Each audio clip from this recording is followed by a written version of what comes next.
사람들 인생이 짧다고 그러는데 여러분 인생이 짧게 느껴지십니까? 짧지 않았으면 하는 마음으로 아무 말씀도 안 하시는 것 같긴 한데 여러분 진리를 발견하고 또 그 진리에 대한 확신이 있을 때 우리는 가치 있는 삶에 대한 열망으로 차오릅니다. 사도 바울이 그가 진리를 발견하고 예수 그리스도를 아는 것에 대한 열망이 가득 찼을 때 그는 그동안 자기가 갖고 있었던 것은 다 배설물처럼 여긴다 그랬어요. I consider everything rubbish 그랬어요. 왜냐하면 그리스도를 아는 것이 너무너무나 귀하기 때문에. 그래서 단 하루를 살더라도 정말 뜨겁게 살아가리라 그런 마음을 가졌죠. 여기 이 자리에 계신 여러분들도 내가 단 하루를 살더라도 정말 뜨겁게 살아가야겠다 그런 열정으로 불타올랐으면 좋겠습니다. 어렸을 때 이게 동화였는지 뭔지 모르지만 너무나 슬프게 느껴졌던 게 있었어요. 뭐였냐면 하루살이가 태어났다. 근데 그날 비가 왔다. 그래서 저는 어린 나이에 그 하루살이의 인생이 너무 가엾은 거예요. 어떻게 그 하루살이는 정말 그의 일생에 비로 가득 찬 인생이었을까? 어떻게 햇볕도 정말 안타깝죠. 주여가 절로 나오는 안타까운 인생인데 근데 하루살이는 몰랐을 거예요. 그저 그의 인생을 살아갔을 것입니다. 여러분 우리는 잘 몰라요. 우리의 인생이 어떤 모습이 될지는 모르죠. 그렇지만 우리를 창조하신 하나님께서 우리의 삶의 주관자이십니다. 그래서 이게 비가 됐건 햇빛이 됐건 눈이 됐건 하나님께서 주신 나의 인생 내가 정말 하루를 살더라도 뜨겁게 가치 있게 살다 주님 만나야겠다. 그런 마음이 있으면 하루하루가 감격적인 삶이 되겠죠. 저와 여러분의 삶이 그러한 삶이 됐으면 좋겠습니다. 오랫동안 우리 서서 찬양하셨는데 힘드시죠? 네, 저 찬양을 한 번 더 했으면 좋겠어요. 다만 일어서시지 않으시고 아까 피난처 되시는 우리 찬양팀이 더 서실 수 있으세요?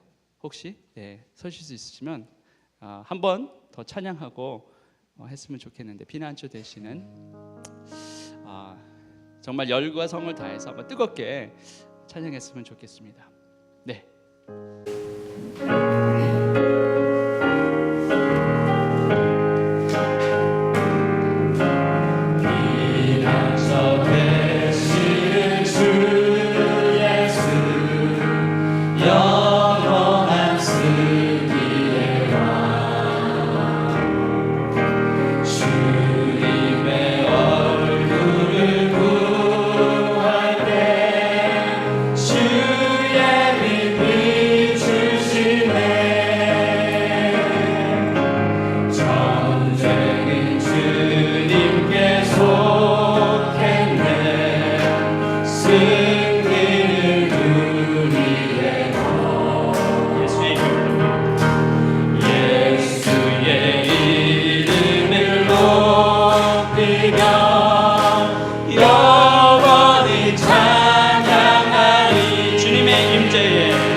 영광과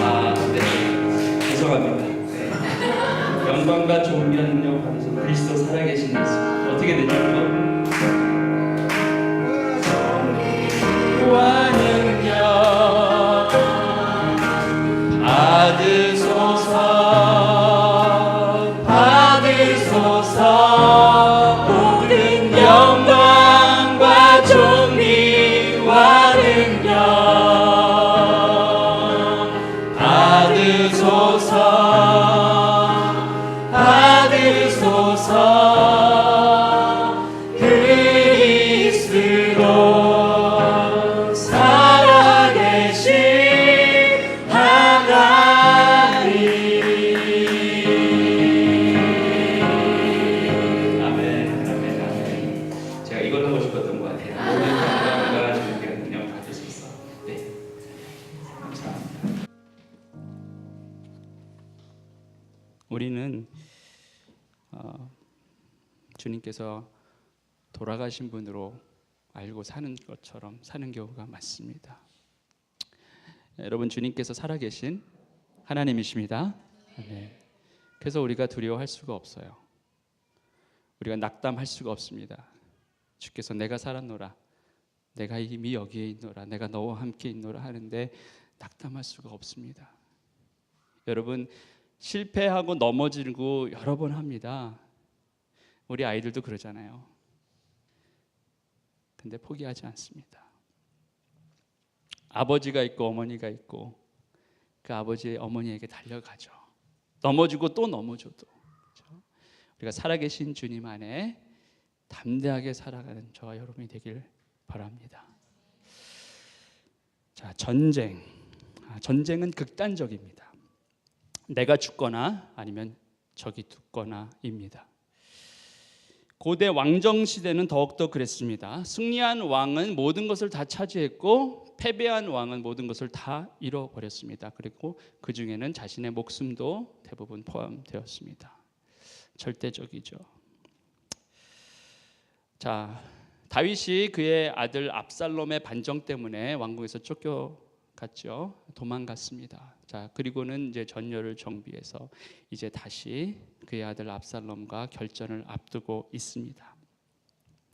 이에 다윗이 그와 함께한 백성을 찾아가서 천부장과 백부장을 그들 위에 세우고, 다윗이 그의 백성을 내보낼새 3분의 1은 요압의 휘하에, 3분의 1은 수리아의 아들 요압의 동생 아비새의 휘하에 넘기고, 3분의 1은 가드 사람 이때의 휘하에 넘기고, 왕이 백성에게 이르되 나도 반드시 너희와 함께 나가리라 하니. 자, 이제 결전을 앞두고 있는데 왕은 그의 군대를 셋으로 나눕니다. 그리고 각각의 작은 부대에 장군을 세웁니다. 일단 수적으로 열세기 때문에 평생 그 전쟁터에서 잔뼈가 굵은 다윗은 지략을 어쩌면 가장 합리적인 방법이었을 것입니다. 이제 다 흩어져서 기습 공격을 하고 이러한 전략적인 생각을 했을 것입니다. 그리고는 말합니다. 나도 가겠다. 그런데 과연 그게 다윗의 속마음이었을까? 자, 이건 다른 전쟁과는 다릅니다. 지금 다윗이 싸워야 할 전쟁은 바로 자신이 그토록 사랑했던 그의 친아들 압살롬과 대항해서 싸워야 될 부분이었어요. 자, 왕이 아무리 그 나라의 최고의 자리에 있고 이 나라를 지켜야 하는 마음이긴 하지만 그래도 아들을 상대로 싸운다는 게 보통 부담이 되지 않았을 것입니다. 나간다고는 했지만 마음이 영 불편했을 것입니다. 근데 그때 그 마음을 알았는지 또 몰랐는지는 모르지만 그의 부하들이 이렇게 제안을 하죠. 나가지 마소서. 왕 한 분은 우리 10,000명 사람과 비할 바가 아닙니다. 이렇게 말합니다. 자, 이 얘기를 들은 다윗이 결국 말을 듣습니다. 나가지 않겠다. 나가지 않지만 그러나 내가 너희들에게 이를 말이 있다. 그리고는 그 장수 3사람을 불러서 말합니다. 왕이 요압과 아비새와 이때에게 명령하여 이르되 나를 위하여 젊은 압살롬을 너그러이 대우하라 하니. 그렇죠? 그것을 또 명령할 때 모든 백성들이 다 들었다고 했습니다. 자, 너그러이 대하라 무슨 말입니까? 죽이지 말라는 얘기겠죠. 그렇죠?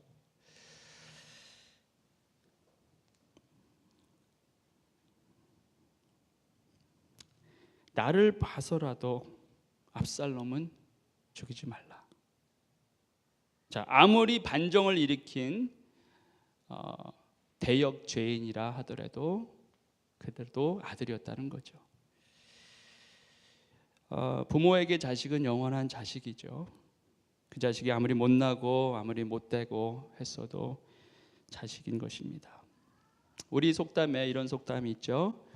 고슴도치도 제 자식은 함함하다고 한다. 여러분 이거 들어보셨어요?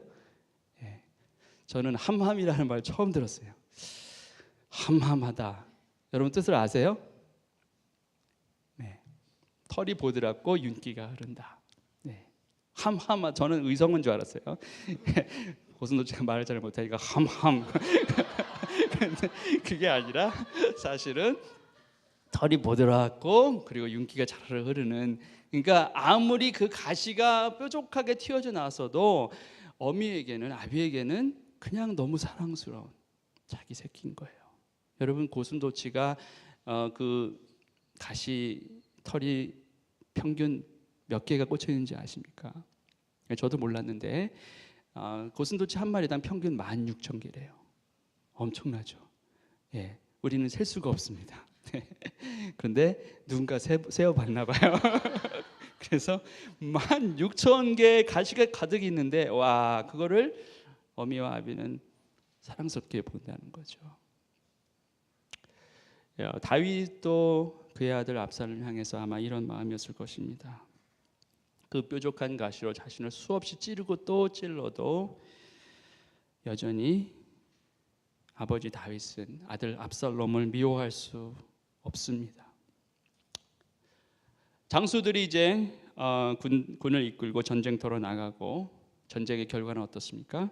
예, 다윗의 승리였습니다. 요세푸스에 의하면 그 당시 다윗과 함께 있었던 그 군인들의 숫자가 한 4,000명 정도 됐을 것이다 그랬어요. 근데 나중에도 보시겠지만 그 전쟁에서 목숨을 잃은 그 압살롬 군대 측의 사람이, 죽은 사람만 2만 명이에요. 그러니까 살아서 도망간 사람까지 합친다면 훨씬 더 많은 숫자. 그러니까 절대적으로 숫자에서는 열세였었죠. 그런데 다윗의 군대가 승리합니다. 이유는 하나님께서 다윗과 함께 하셨기 때문이죠. 다윗이 비록 하나님 앞에 범죄했고 정말 하나님의 마음을 아프게 했으나 그가 돌이키고 정말 하나님 앞에 다시 나가서 겸손한 마음으로 나갔을 때 하나님께서 그를 받아 주셨죠.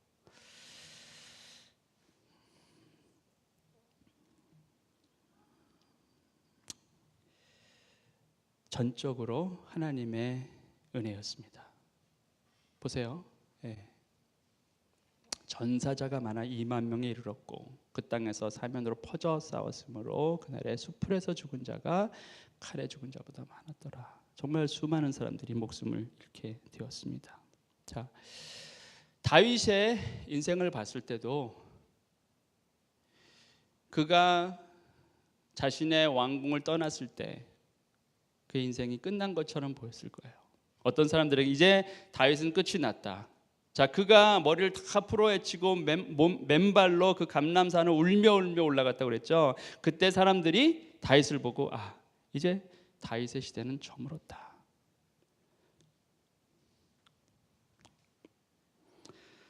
자, 당장 죽을 것 같고 당장 망할 것 같았는데 그게 아니었던 것이에요. 하나님께서 아니라고 하시면 아닌 겁니다. 여러분, 오늘의 실패가 우리의 마지막이 아닙니다. 끝이 아니에요. 하나님께서 말씀하시기 전까지는 끝이 아닙니다. 이스라엘 백성이 하나님께 범죄해서 다 무너졌잖아요. 그런데 이사야 말씀을 통해서 뭐라고 말씀하시죠? 보라, 내가 새 일을 행하리라 그러셨죠. 내가 반드시 광야의 길을 그리고 사막에 강을 내리라 그랬어요. 다 죽었고 다 망했고 다 쓰러졌고 다 허물어졌다고 생각했는데 하나님께서 생명을 주시겠다는 거예요. 다시 시작하겠다는 거예요. 보라, 내가 새 일을 행하리라. See, I am doing a new thing. I'll begin a new thing.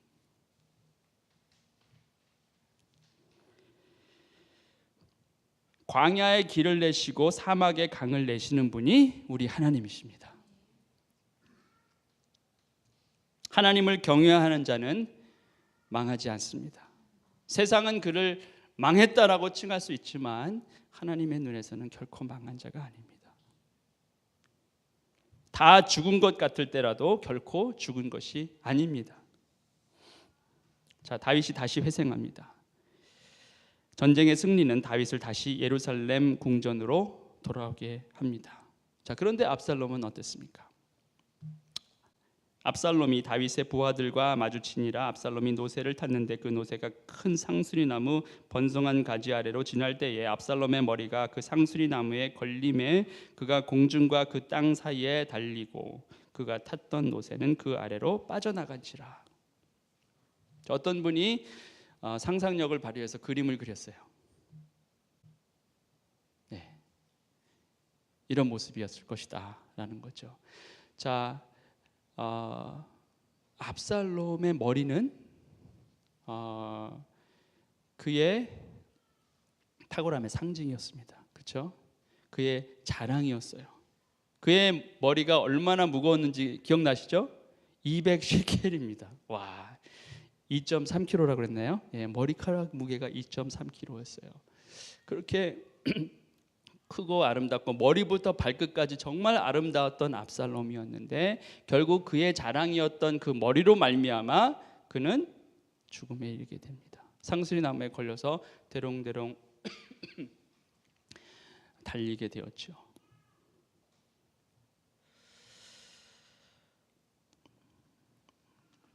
영광의 모습이 아니라 수치의 모습을 그가 떠안게 됩니다.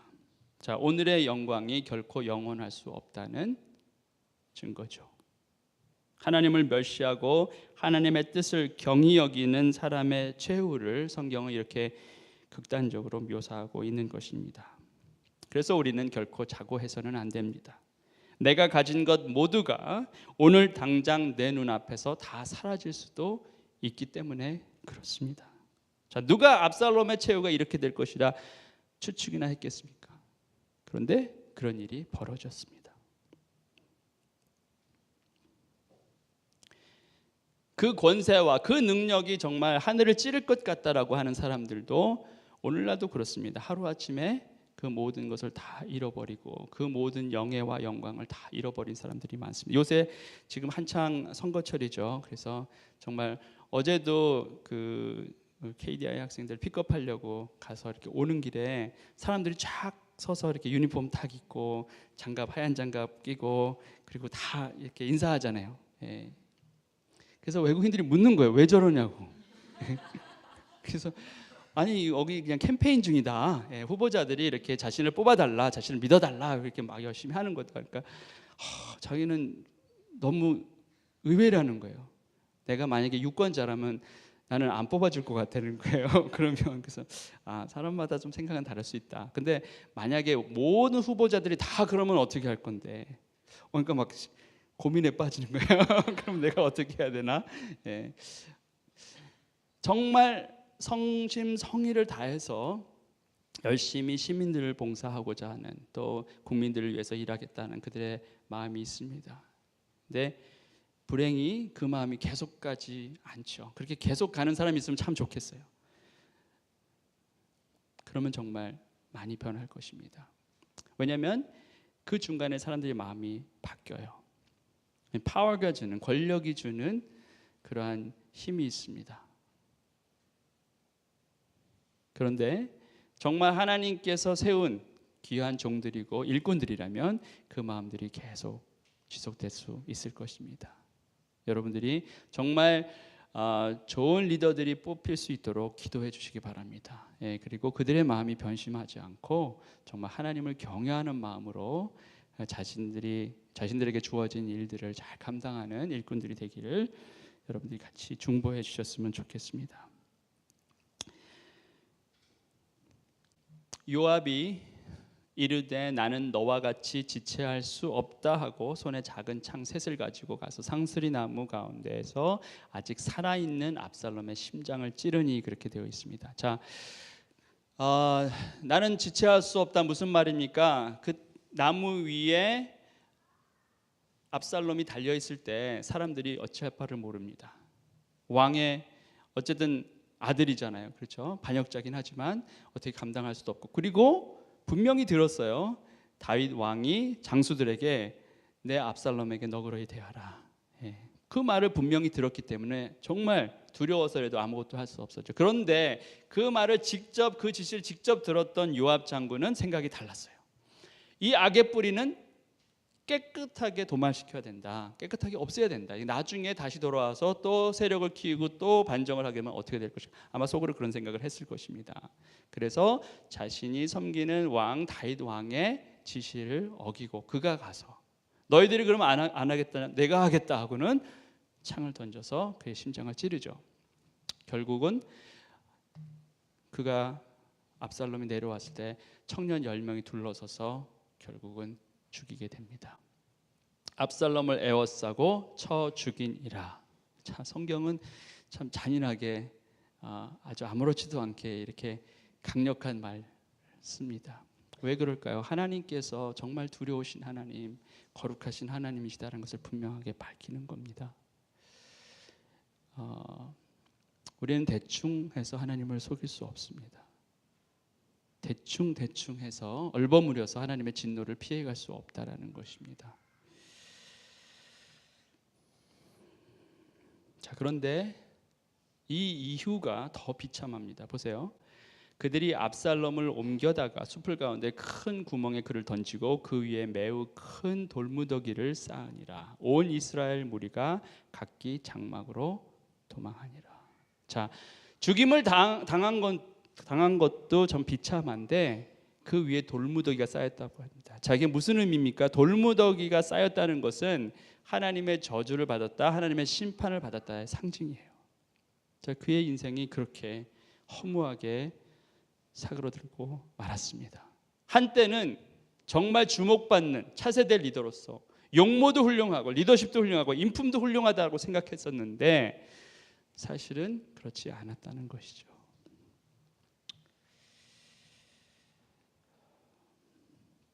자, 이제 다윗에게로 돌아갑니다. 다윗은 지금 무엇을 하고 있을까요?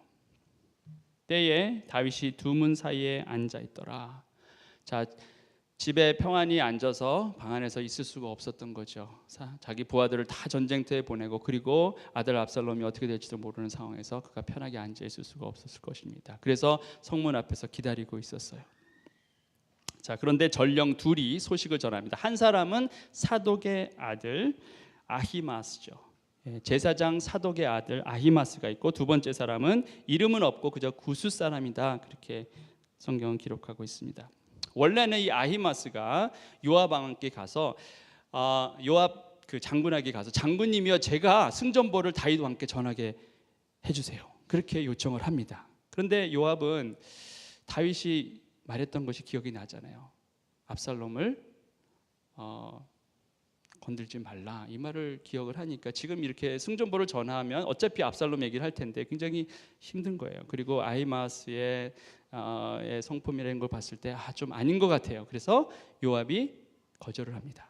안 된다, 너를 보낼 수 없다. 그리고 오히려 구스 사람을 보내기로 그렇게 결정을 하죠. 그런데 이 아히마스가 포기하지 않아요. 제가 꼭 다윗과 함께 전하고 싶습니다. 그러니까 이제 이 요압 장군도 어쩔 수가 없는 거예요. 그러면 가라. 그래서 이제 나중에 보냈는데 이 아히마스가 다른 박질이 더 빨랐어요. 그래가지고 구스 사람보다 더 먼저 다윗 왕 앞에 가게 됩니다. 그리고는 보고를 하죠. 아히마스가 외쳐 왕께 아뢰되 평강하옵소서 하고 왕 앞에서 얼굴을 땅에 대고 절하며 이르되 왕의 하나님 여호와를 찬양하리로소이다. 그의 손을 들어 내 주 왕을 대적하는 자들을 넘겨 주셨나이다 하니. 자, 승전보를 알렸습니다. 자, 그 승전보를 듣고 다윗이 기뻐했겠죠. 잘했다, 칭찬한다, 요압 왕에게 수고했노라고 내 말을 전해라 이렇게 말했어야 되는데 사실은 그렇지 않았어요. 뭡니까? 젊은 압살롬은 잘 있느냐? 다윗의 마음은 여전히 압살롬에게 있는 거예요. 한날의 왕으로서 정말 절대절명의 순간이고 전쟁의 결과가 더 중요하다고 생각했지만 다윗 왕에는 그저 압살롬밖에 없는 거예요. 자, 그 뒤에 구스 사람이 와서 또 리포트를 합니다. 그때도 뭐라고 합니까? 젊은 압살롬은 잘 있느냐? 똑같은 질문을 해요. 자, 처음에 아히마스는 그 이야기를 듣고는 왕에게 대답도 못하면 전 잘 모르겠습니다. 잡아떼죠. 다 알고 있지만. 근데 구스 사람은 뭐라고 말합니까? 내 주 왕의 원수와 일어나서 왕을 대적하는 자들은 다 그 청년과 같이 되기를 원하나이다. 왕의 대적이 다 이 청년과 같이 되기를 원합니다. 자, 무슨 말입니까? 전쟁에서 이겼고 결국 죽었다는 얘기죠. 눈치가 빠른 다윗이 그걸 모를 리가 없습니다. 단박에 알아듣고요, 이렇게 하죠. 왕이 마음에 심히 아파 문 위층으로 올라가서 우니라. 그리고 내 아들 압살롬아, 내 아들아, 내 아들아, 그렇게 외칩니다. 그리고 보세요. 내가 너를 대신하여 죽었다면, If only I had died instead of you. 차라리 내가 대신 죽었으면, 그렇게까지 말합니다. 이유가 뭡니까? 바로 이 압살롬의 죽음 또한 자기 탓이다라는 생각을 하는 거예요. 그의 인식, 이 저변에는, 밑에는 이 모든 것이 내 잘못이다. 여러분, 다윗이 하나님 앞에 범죄하고 아들 셋을 먼저 보내잖아요. 밧세바와의 그 불륜의 관계의 결과로 낳은 아들이 죽죠. 그리고 암논이 압살롬에 의해서, 다말을 범한 암논이 죽임을 당합니다. 그리고 지금 압살롬마저 죽게 돼요. 다윗이 얼마나 마음이 아팠겠습니까?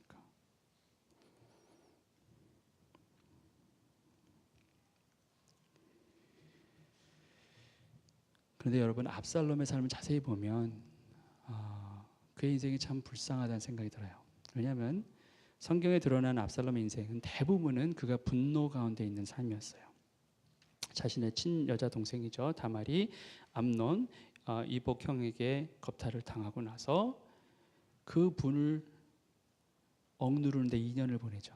기회를 노리다가 결국은 자기 이복형 압살롬을 살해합니다. 자, 그게 가득 찬 분노로 가득 있었어요. 그리고는 구슬 땅으로 도망을 가죠. 거기서 3년을 지냅니다. 여러분, 3년 그 지낸 동안에 뭐 편하다면 편하게 살았겠어요? 아니죠. 그 아픔과 괴로움 가운데 계속 있었을 것입니다. 그리고 3년이 지나고 나서 다시 예루살렘으로 돌아오게 되죠. 그런데 예루살렘으로 돌아온 이 압살롬은 자기 아버지 다윗을 만나지 못합니다. 왜 그러죠? 왕이 이르되 그를 그의 집으로 물러가게 하여 내 얼굴을 볼 수 없게 하라 하며 압살롬이 자기 집으로 돌아가서 왕의 얼굴을 보지 못하니라. 자, 예루살렘까지 왔는데 또 왕이 압살롬을 보지 않겠다 말합니다. 그 마음속에 얼마나 상처가 컸겠어요. 차라리 화를 내시고 나를 혼내시고 나를 때리시고 죽이기라도 해도 상관없다. 근데 아버지가 거부한 거예요, 만나기를. 그리고 4년 후에 아버지 앞에 나타나서 하는 말이, 나를 헤브론으로 보내주십시오. 내가 하나님 앞에 서운한 것이 있는데 이것을 이루게 하시옵소서. 그렇게 부탁 한번 하고 헤브론을 갔죠. 근데 그때 이미 압살롬의 마음은 다윗을 향해서 완전히 닫혀 있었어요. 왜냐하면 그 4년이란 기다리는 기간 동안 압살롬은 그 모반을 꿈꾸고 있었죠. 내가 나의 아버지의 스론을, 왕자를 치우겠다, 그런 거죠.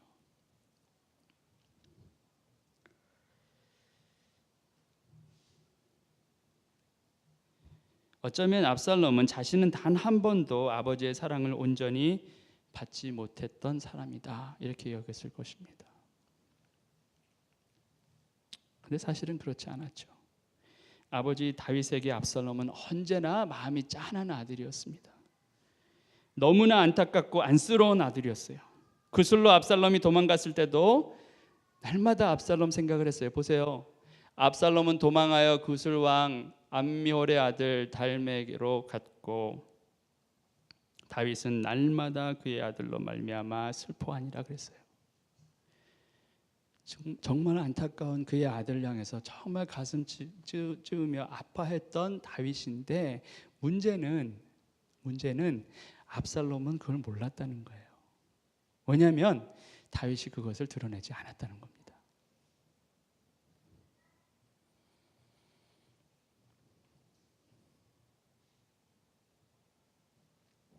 만약 압살롬이 단 한순간이라도 아버지 다윗왕의 속마음을 알았더라면 어땠을까?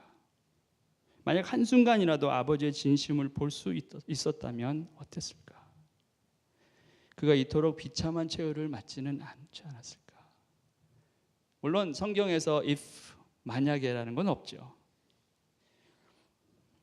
그런데 분명한 것은 다윗은 그가 사랑하는 압살롬에게 사랑한다라고 내가 너를 위하여 나의 마음은 이렇다라고 너를 향한 나의 마음이 이렇다라고 내보인 적이 없었다는 거예요.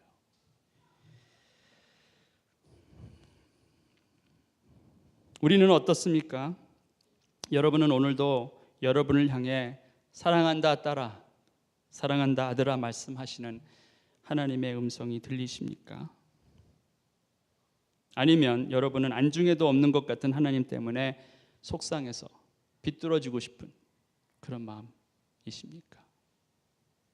드라마에 보면 그러잖아요. 나는 비뚤어질 거야. 엄마, 아빠, 나는 막 살 거야. 뭐 이런 식으로 해서 주인공이 막 문을 꽝 차고 나가고 막 그러잖아요. 그죠? 내 아들아, 내 아들아, 압살롬 내 아들아.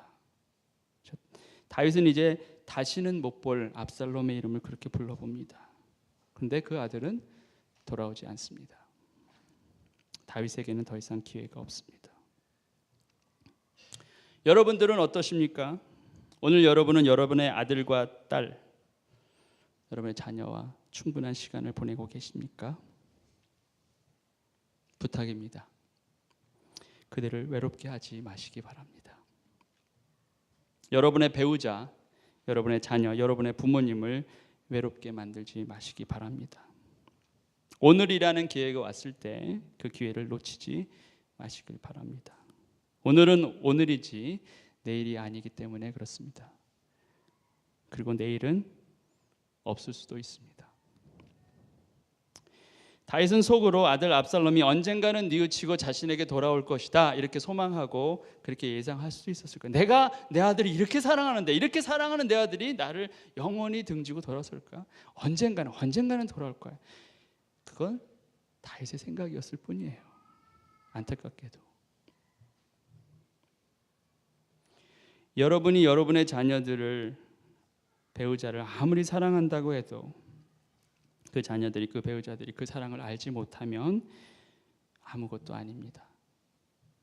착각하지 마시기 바랍니다. 진짜 사랑은 숨겨진 사랑이 아니라 드러난 사랑입니다. 로마서에 하나님께서 이렇게 말씀하셔. 우리가 아직 죄인 되었을 때 그리스도께서 우리를 위하여 죽으심으로 하나님께서 우리에 대한 자기의 사랑을 확증하셨느니라. 하나님께서는 내가 너를 사랑한다 이렇게 말씀하신 것만 끝난 게 아니라 그 사랑을 확증하셨어요. 나타내셨다는 것. This is how much I love you. 내가 너를 이렇게 사랑하는데 하고 드러내셨어요. 그래서 우리가 알 수 있도록.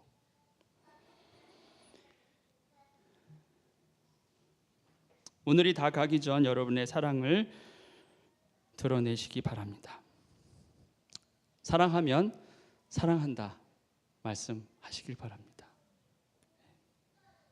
그리고 사랑하면 사랑하는 티를 내시기 바랍니다. 유치한 것 같지만, 진부한 것 같지만, 촌스러운 것 같지만 손도 좀 잡아주시기 바랍니다. 아멘. 네.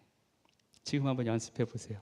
옆에 계신 분이 여러분 손 잡아도 괜찮으실 분이면 한번 손 좀 잡아주세요. 네. 촌스럽죠? 네. 여러분 아십니까? 여기 촌이에요. 금남면입니다. 금남면. 저기는 도시 사랑하라고 그래요. 여기는 촌스러운 사랑 하는 거예요. 여러분. 여러분의 사랑이 진솔하고 그리고 진지한 사랑이 되길 바라고요. 그리고 좀 나타내세요. 숨겼다가 어떻게 하실 건데요? 나타내시고 드러내. 왜냐하면 그리스도께서, 하나님께서 그렇게 하셨잖아요.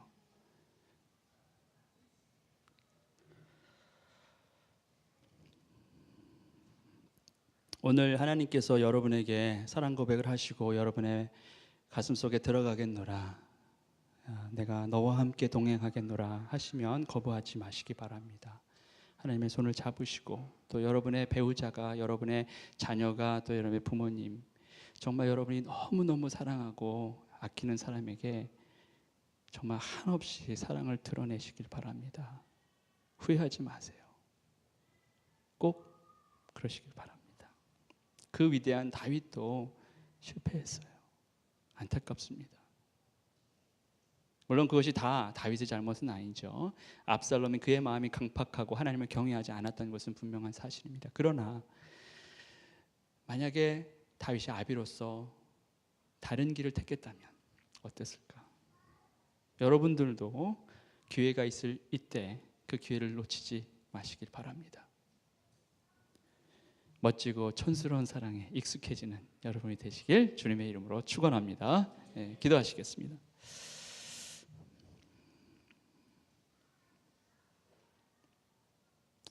사랑의 하나님, 주님께서 저희들을 사랑하신다 말씀하시고 그리고 아들 예수 그리스도를 보내셔서 그가 십자가에 달려 돌아가시게 하고 그리하여 하나님의 사랑을 확증하신 아버지의 사랑을 확증하신 하나님 감사를 드립니다. 우리 또한 하나님의 사랑을 외면하지 않고 주 앞에 나아가는 주의 사랑을 받아들이는 저희가 되게 하시고 나를 사랑하시는 하나님을 기억하며 내 자신을 또한 사랑하게 하여 주시고 또 나의 사랑하는 가족, 형제, 자매, 부모, 자녀를 진심으로 사랑할 수 있도록 도와주시옵소서. 기회가 주어졌을 때 아직 오늘이 다 가기 전에 사랑을 드러낼 수 있는 저희가 되도록 도와주시옵소서. 예수 그리스도의 이름으로 기도드리옵나이다. 아멘.